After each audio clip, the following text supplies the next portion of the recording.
আসসালামু আলাইকুম। এরকম মজাদার সুস্বাদু ক্যারামেল পুডিং আপনারাও চাইলে ঘরে বসে তৈরি করতে পারবেন। ক্যারামেল পুডিং বানানোর জন্য আমি এখানে 2 কেজি পরিমাণ দুধ নিয়ে নিয়েছি, আর এই দুধটাকে ভালো করে জাল করে আমি হাফ কেজি করে নেব। তারপর আমি দুধটাকে ভালো করে ঠান্ডা করে নিয়েছি, আর এখানে আমি 7টা ডিম দিয়ে দিব। তারপর দিয়ে দিচ্ছি এখানে 3 টেবিল চামচ গুঁড়া দুধ। তারপর দিব চিনি, আমি এখানে আধা কাপ পরিমাণ চিনি দিচ্ছি। চিনিটা আপনারা অবশ্যই দেখে দিবেন। তারপর আমি এটা ভালো করে মিক্স করে নিব।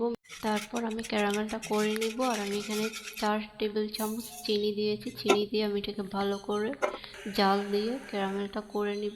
আর এই পাশে আমি যেটাতে স্টিম করব ওই পাত্রটা তৈরি করে নিয়েছি। এখন আমি পুডিংয়ের যে ব্যাটারটা তৈরি করছি এটাকে ছেঁকে নিচ্ছি।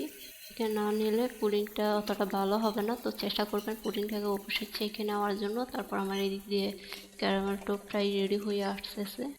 এই অবস্থায় ক্যারামেলটা অবশ্যই খেয়াল রাখবেন, বেশি জাল হলে কিন্তু ক্যারামেলটা পুড়ে যাবে। আমি ক্যারামেলটাকে ঠান্ডা করে নিয়েছি। ক্যারামেলটা আমি পুরোপুরি ঠান্ডা করে নেওয়ার পরে পুডিংয়ের জন্য যে ব্যাটারটা আমি তৈরি করেছি সেটা আমি আস্তে করে এখানে ঢেলে দেওয়ার পরে আমি এখানে একটা ঢাকনা দিয়ে যে স্টিমারটা তৈরি করেছি ওটার উপরে বসে চুলায় বসিয়ে দিব 20 থেকে 30 মিনিটের জন্য। 30 মিনিট পরে দেখতে পাচ্ছেন আমি ঢাকনা দিয়ে দেখাচ্ছি পুডিংটা কিন্তু পুরোপুরি বসে গিয়েছে। আর এই মুহূর্তে নামিয়ে আমি পুডিংটাকে ঠান্ডা করে নিব। আপনারা দেখতে পাচ্ছেন পুডিংটা হয়ে গিয়েছে। এখন আমি পুডিংটাকে ঠান্ডা করে নিব। ঠান্ডা করার পরে একটা প্লেটে ঢেলে নিচ্ছি। দেখতে পাচ্ছেন পুডিংটা দেখতে কতটা সুন্দর হয়েছে। এখন এই পুডিংটাকে আমি একটা ছুরির সাহায্যে সুন্দর মতো পিস করে নিব।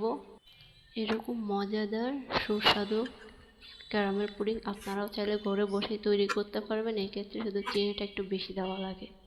নতুন কোনো রেসিপি যদি দেখতে চান কমেন্টে অবশ্যই জানাবেন, আমি চেষ্টা করব।